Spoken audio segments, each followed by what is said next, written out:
Assalamualaikum warahmatullahi wabarakatuh. Bismillah, alhamdulillah, wa syukurillah, ala nikmatillah, la haula wa la quwata illa billah, amma ba'du. Pemirsa, ketemu kembali dengan Gelamung Putro. Salam budaya warisan Nusantara. Pemirsa dimanapun Anda berada, di kesempatan ini saya akan melanjutkan keterangan-keterangan saya tentang Menak Jinggo, Pangeran Mojopahit yang dikuyo-kuyo. Pemirsa, di kesempatan yang lalu diceritakan bahwa Emban Rogoweni yang kepergok tertangkap basah karena sudah benar-benar diketahui secara langsung oleh Prabu Hayam Wuruk jika dia menyiksa putrinya, yaitu terbukti mulutnya berdarah dan kedua pipinya merah karena ditampar berulang-ulang oleh Emban Rogoweni. Dan juga secara tidak sadar dirinya mengatakan bahwa yang punya ide gagasan untuk menjuluki Raden Wirobumi dengan julukan Menak Jinggo adalah dirinya.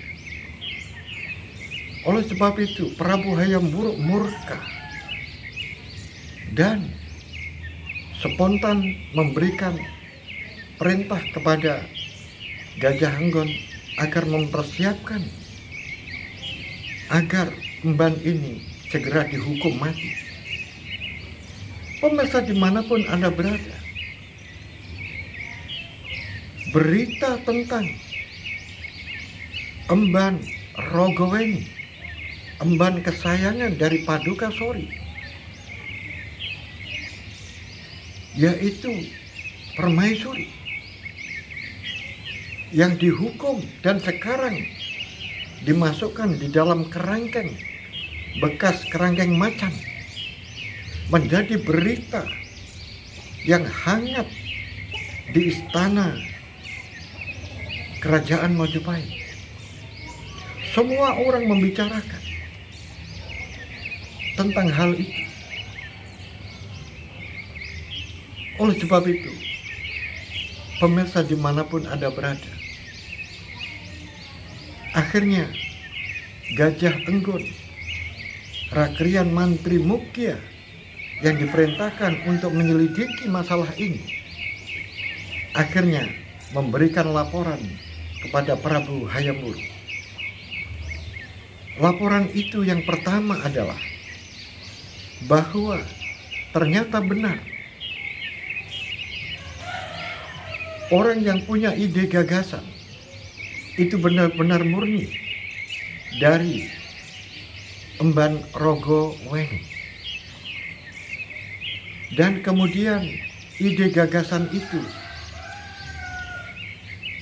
dicoba untuk disebarkan dan sengaja disebarkan kepada orang-orang di kalangan istana agar citra dari Raden Wirobumi atau Ajinoto Rojo ini buruk di mata orang-orang di istana. Kemudian berikutnya, Prabu Hayam Wuruk kemudian lebih dalam bertanya kepada Gajah Enggon, "Wahai paman, apakah Paduka Sori, Permaisuri terlibat di dalam hal ini?" "Ampun, Paduka Babu, Paduka Sori itu adalah permaisuri yang selalu menurut apa yang dikatakan oleh Rogoweni. Latar belakangnya adalah karena Rogoweni adalah emban yang sejak kecil bersama dengan Paduka Sori, sehingga hubungan itu sangat erat dan sering mempengaruhi pemikiran-pemikiran dari Paduka Sori. Dan diantaranya adalah memberikan julukan kepada Raden Wirobumi agar Raden Wirobumi citranya buruk di istana, untuk menyudutkan Raden Wirobumi agar selalu terkesan marah di hadapan orang karena dirinya mendapatkan julukan yaitu Menak Jinggo, yang artinya adalah seorang bangsawan yang mukanya nampak selalu marah. Ini memang sudah direncanakan oleh emban jahat itu. Paduka di samping itu juga, emban Rogoweni sudah melampaui batas karena dia memiliki kedudukan, diberikan sebuah kedudukan oleh Paduka Sori, yaitu sebagai Temenggung Wredo dengan gelar Temenggung Wredo Rogomas, menjadikan Rogoweni ini semakin semena-mena, sehingga jangankan kepada sesama emban, kepada putri Dyah Kusuma Wardhani berani melakukan tindakan-tindakan kasar, meneror dan memberikan pukulan-pukulan baik fisik maupun mental. Oleh sebab itu, sungguh sangat tepat kalau Paduka memberikan hukuman mati. Di samping itu, Paduka Prabu, ternyata setelah saya kumpulkan data-data dan keterangan-keterangan, maka banyak emban di istana ini yang hilang tanpa diketahui kemana perginya. Emban-emban yang hilang itu adalah emban-emban yang menjadi pesaing dari emban Rogoweni. Oleh sebab itu kesimpulannya adalah apabila ada emban yang mencoba untuk menonjolkan diri, ingin menjadi pesaing dari Rogoweni, maka dia akan hilang tanpa jejak. Oh, begitu ya? Benar, Gusti Prabu. Kemudian untuk yang satu ini, Paduka, saya mohon maaf. Saya sebetulnya takut untuk menyampaikan, melaporkan hal ini. Loh, jangan begitu, Paman. Paman saya berikan kebebasan untuk menyelidiki hal ini. Jangan ragu-ragu, sampaikan apa adanya. Begini, Prabu, ternyata Gusti Putri Kusuma Wardhani juga berkata kepada Prabu tidak benar. Tetapi setelah saya tanya secara langsung, mengapa mengatakan kepada ayahanda Prabu Hayam Wuruk, tetapi apa yang disampaikan itu tidak benar? Itu disebabkan karena pada saat itu Prabu bertanya di hadapan Paduka Sori. Tentang apa itu? Aku kok lupa. Saat itu Paduka bertanya, apakah benar putriku, kamu menemui seseorang malam-malam pada waktu itu hujan? Pada saat itu Gusti Putri Kusuma Wardani memberikan laporan tidak benar dengan mengalihkan sebuah jawaban, tetapi jawaban itu masuk akal, yaitu ingin menemui Ayah Prabu. Begitu. Oh iya, saya ingat. Terus yang benar bagaimana? Yang benar adalah apa yang disampaikan oleh Gusti Putri Kusuma Wardani setelah saya tanya bahwa dirinya memang bertemu dengan seorang laki-laki yang sangat dicintainya. Oh, jadi putriku sudah punya laki-laki yang sangat dicintai. Benar, Gusti Putri. Siapa dia? Prabu, laki-laki yang sangat dicintai oleh Putri Paduka adalah Senopati Kudo Noropatyo. Oh, begitu. Baiklah kalau begitu. Begini, sekarang aku tidak ingin hal ini menjadi berlarut-larut. Perintahkan kepada Senopati Kudo Noropatyo pulang, memberitahukan kepada orang tuanya, dan agar orang tuanya segera melamar anak saya. Kemudian putriku, dia Kusuma Wardani, segera dipingit sampai nanti masa saatnya dia dinikahkan. Baiklah, Gusti Prabu, akan saya laksanakan. Pemirsa dimanapun Anda berada, itu adalah laporan tentang penelitian-penyelidikan yang dilakukan oleh Rakrian Mantri Mukya Gajah Enggon, yaitu untuk menyelidiki apa hubungan antara Paduka Sori dengan Emban Rogoweni, dan apa saja yang dilakukan oleh Rogoweni terhadap orang-orang yang ada di Istana Kanan, terutama adalah orang-orang yang bekerja sebagai emban, dan juga kepada putrinya, yaitu dia Kusuma Wardani. Pemirsa dimanapun Anda berada, sekarang kita ikuti Raden Aji Notorojo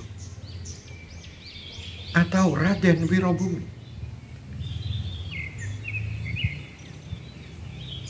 Pemuda tampan ini menemui ibunya, yaitu Bini Aji, melihat putranya datang dengan tergesa-gesa. Maka Bini Aji bertanya, "Wahai putraku, kenapa kamu tergesa-gesa? Katakan, pelan-pelan. Duduklah. Minum air putih dulu. Setelah itu, kamu berikan laporan kepada ibunda." Pemirsa dimanapun Anda berada, sungguh hubungan anak dan ibu, yaitu Bini Aji, sangat baik di dalam mendidik putranya. Akhirnya Raden Wirobumi duduk, kemudian ibunya duduk di hadapan dari putranya. "Ada apa, anakku? Katakan pada ibu." "Ibu, di istana ini gempar." "Duh, gempar? Apanya yang gempar? Ibu belum tahu kan?" "Belum. Oleh sebab itu aku datang memberikan kabar kepada ibu." "Katakan, anakku. Katakan, ayo, pelan-pelan." "Ayahanda marah besar. Marah kepada seorang emban yang namanya Rogoweni." emban ini sekarang ada di kerangkeng macan. Duh, apa masalahnya? Ibu, masalahnya adalah berkaitan dengan aku. Duh, kok berkaitan dengan kamu? Apa kaitannya? Rogoweni itu adalah orang yang memberikan julukan saya dengan nama sebutan olo-oloan Mina Jinggo. Sekarang saya baru mengerti. Makanya banyak orang yang memanggil saya Mina Jinggo.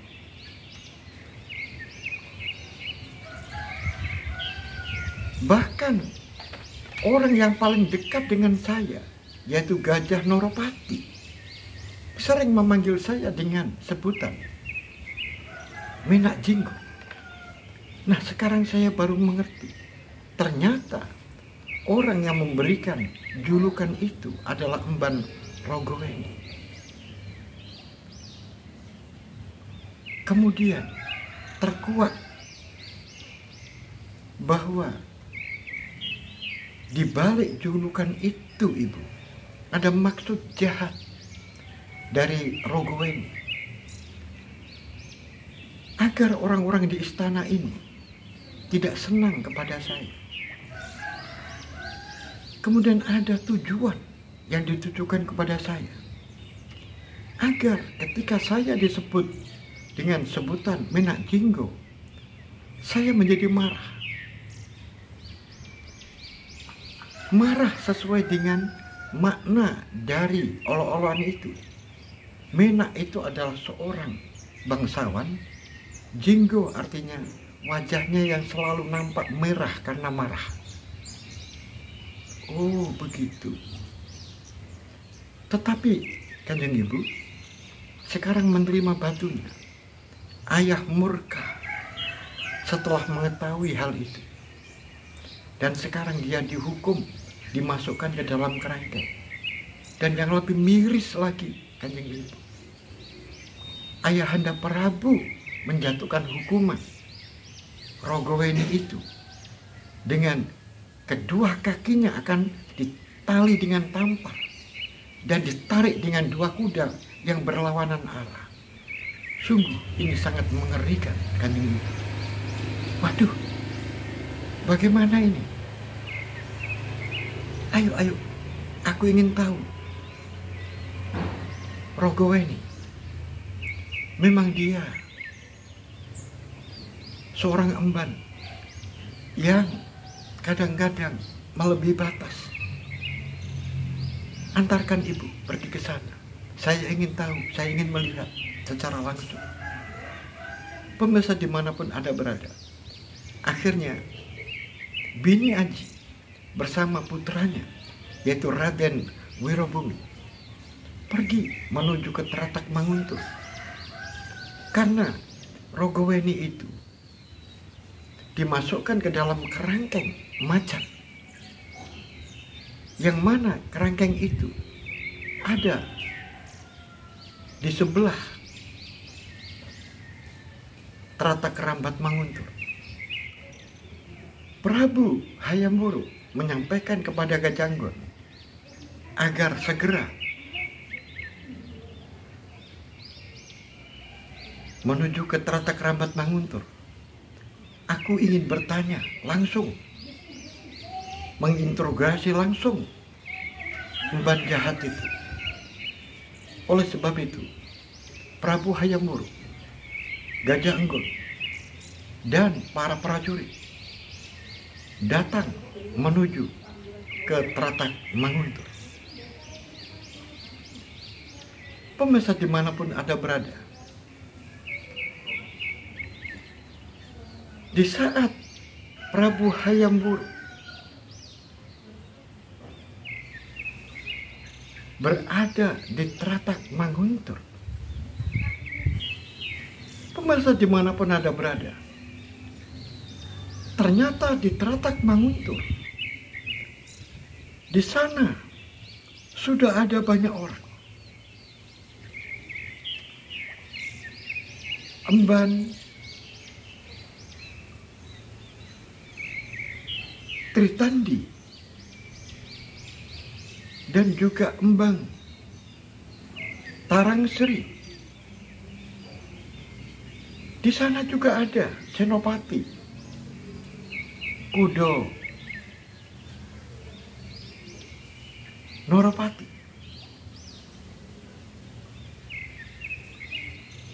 Kemudian juga ada emban-emban yang lain.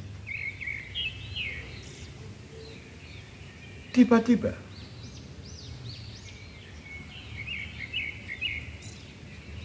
Bini Aji yang didampingi oleh putranya, yaitu Raden Wirobumi, hadir di tempat itu.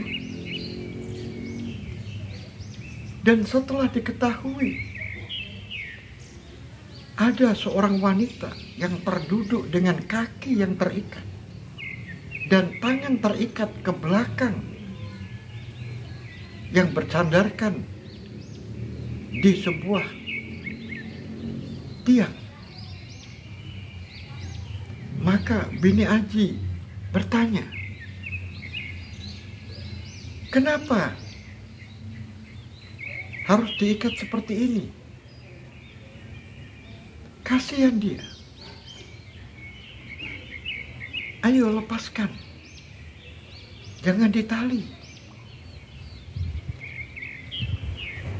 Kemudian Emban Tarangsri melakukan sembah sungkem kepada Tuan Putrinya. Mohon ampun Tuan Putri, aku yang menali emban ini bersama dengan emban Tirtandi. Kenapa harus kamu tali? Gusti Putri, emban Rogoweni ini di dalam kerangkeng mencoba untuk bunuh diri. Dia memukul-mukulkan kepalanya pada jeruji-jeruji kerangkeng. Kalau itu dibiarkan, maka dia akan mati. Oleh sebab itu, aku minta tolong kepada Senopati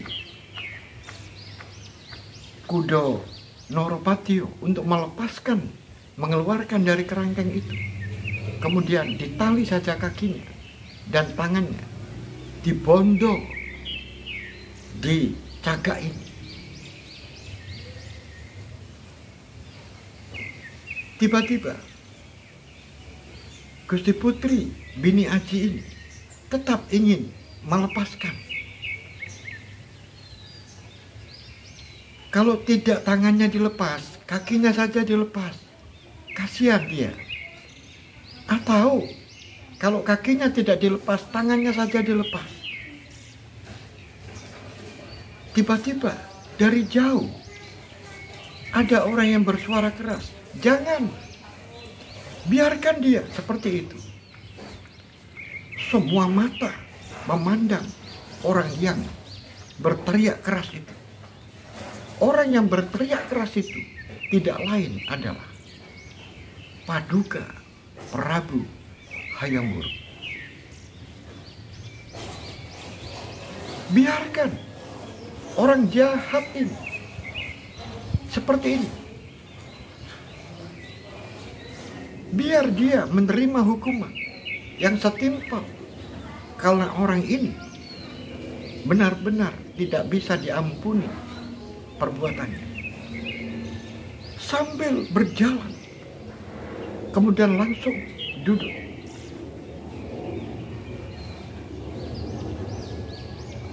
Hei, sekarang pandanglah aku. Yang dituju adalah Emban Rogoweni. Tetapi Emban Rogoweni acuh. Dia melengos tidak mau menatap rajanya. Sekali lagi aku katakan kepada kamu, pandanglah ke sini. Kalau kamu tidak mau memandang aku, maka wajahmu jangan salahkan aku. Kalau wajahmu nanti gosong, akhirnya dengan amat terpaksa Rogoweni kemudian memandang. Aku tanya kepada kamu, benarkah kamu punya ide gagasan menyebut putraku Wirobumi itu dengan sebutan Minak Jinggo? Itu murni dari idemu, atau kamu hanya menirukan idenya orang lain? Rogoweni hanya memandang, diam, tidak berbicara, tidak menjawab. Baik, kamu tidak menjawab, berarti kamu melawan raja. Yang kedua, aku tanya, siapa yang punya ide gagasan putriku Kusumawardhani akan dinikahkan dengan adiknya, yaitu adik sepupunya Wikramawardhana? Apakah kamu juga yang punya ide gagasan itu? Dan apakah ide gagasanmu itu murni? Apakah tidak ada orang lain yang kamu tiru? Atau ide itu berasal dari orang lain yang kemudian kamu sebarkan? Pemirsa dimanapun Anda berada, Prabu Hayam Wuruk yang menggebu-gebu pertanyaannya, tapi tetap saja emban Rogoweni membisu 1000 bahasa. Akhirnya Prabu Hayam Wuruk kesal, langsung bangkit, langsung berjalan, seret orang ini, masukkan ke dalam kerangkeng lagi, dan kemudian keluar dari pendopo. Kemudian diikuti oleh prajurit.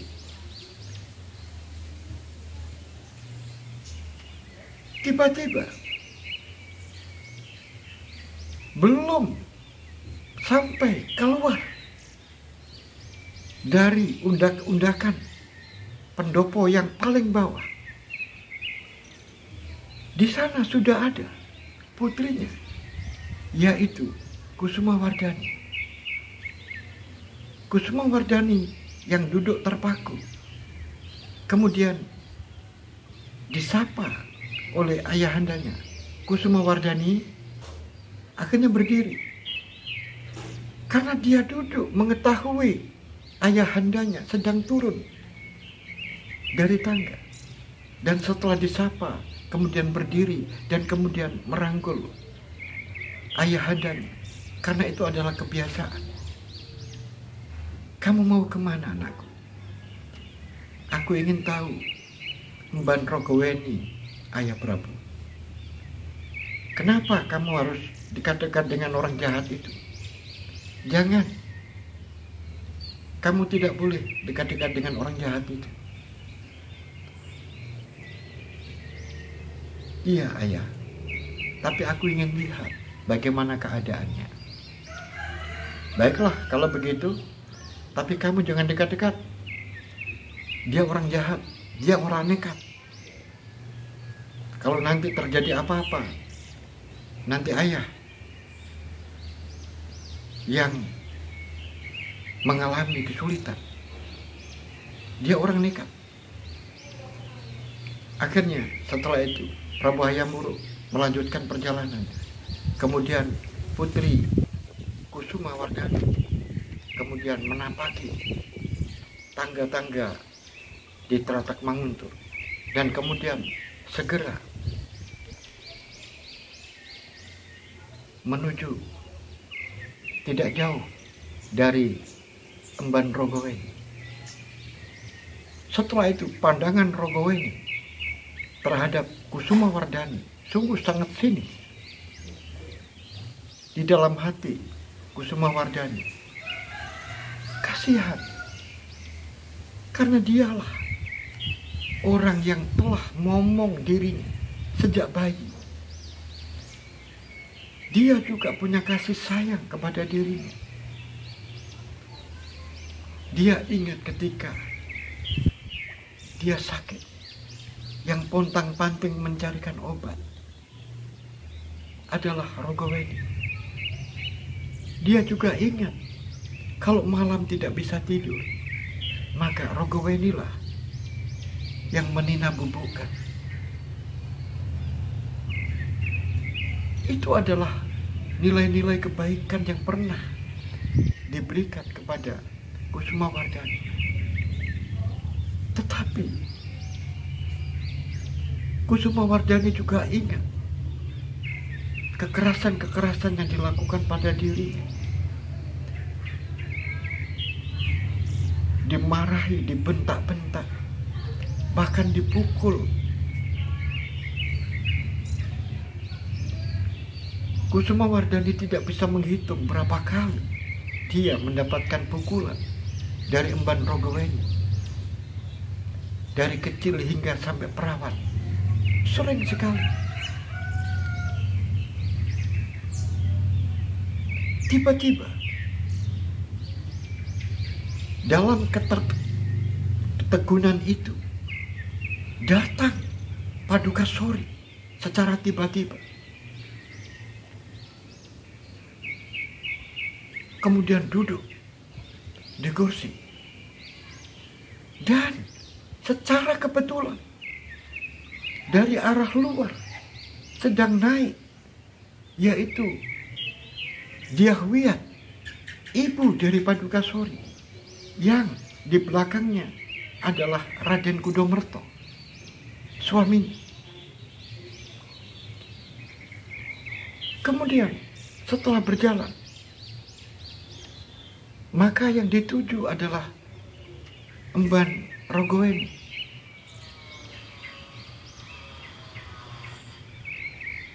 Kenapa ini Rogoweni? Kok seperti ini? Mengapa harus ditali kakinya? Mengapa harus ditali tangannya? Ayo, dilepaskan. Kemudian emban Tertandi memberikan penghormatan sembah kepada Paduka Putri, yaitu Dyahwiyat. Mohon ampun Gusti Putri. Ini keadaan Rogoweni seperti ini memang diperintahkan oleh Prabu Hayam Wuruk, tidak boleh dilepaskan. Karena orang ini berbahaya kalau dilepaskan. Dia akan mencelakai orang lain. Dan dia tadi mencoba bunuh diri. Tiba-tiba Paduka Sori berkata keras, "Itu gara-gara karena kamu." Sambil menunjuk Kusuma Wardani, yaitu putrinya. Setelah itu, Paduka Sori berdiri, langsung mendekati putrinya. Tamparan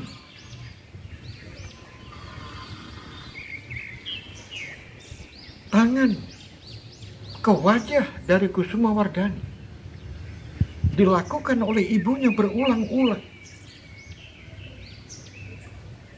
sehingga menjadikan Dyahwiyat, neneknya, langsung mencegah tangan dari putrinya, yaitu Paduka Sori.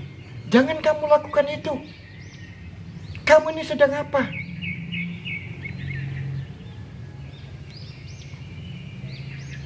Putri Kusuma Wardani menunduk sambil menangis. Kemudian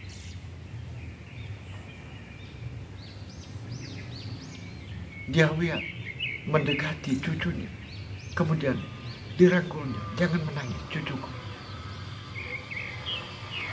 Tetapi Paduka Sori benar-benar kalah. Dia mencabut pusaka kecil yang disebut dengan patren, langsung dihunjamkan ke dada anaknya. Untung saja di situ ada Raden Wirobumi dan ada Kudo Noropatio yang sigap. Langsung tangan itu ditangkap oleh Raden Wirobumi. Tetapi Paduka Sori masih berusaha dengan sekuat tenaga. Tetapi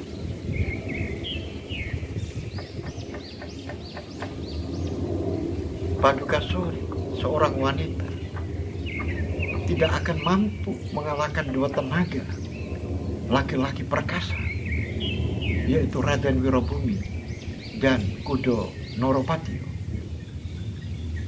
Dan yang lebih celaka lagi, Gajah Enggon masih di situ.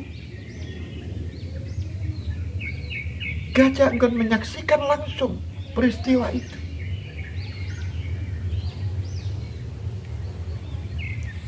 Setelah itu, apa yang terjadi? Setelah tidak berhasil menghunjamkan pusaka kecil itu kepada anaknya, maka sekarang beralih menoleh ke arah kiri. Ini gara-gara kamu, wanita Sundel. Yang dituju adalah Bini Aji.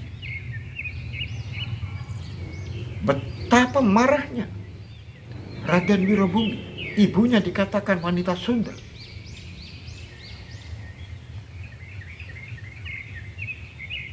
Akhirnya Gajah Enggon yang datang ke situ, "Sudahlah, jangan diteruskan, kendalikan diri masing-masing." Kemudian Wirabumi mendatangi ibunya, dan ibunya kemudian dituntun dan kemudian dibawa keluar dari Telatak Rambat Manguntuh.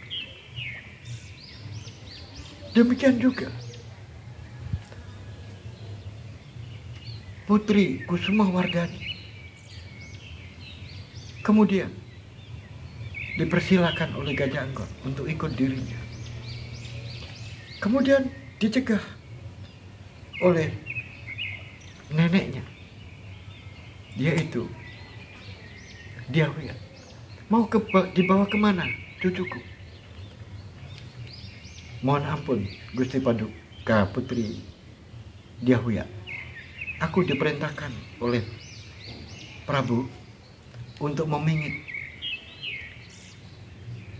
Putri Kusumawardhani." "Loh, kenapa harus dipingit?"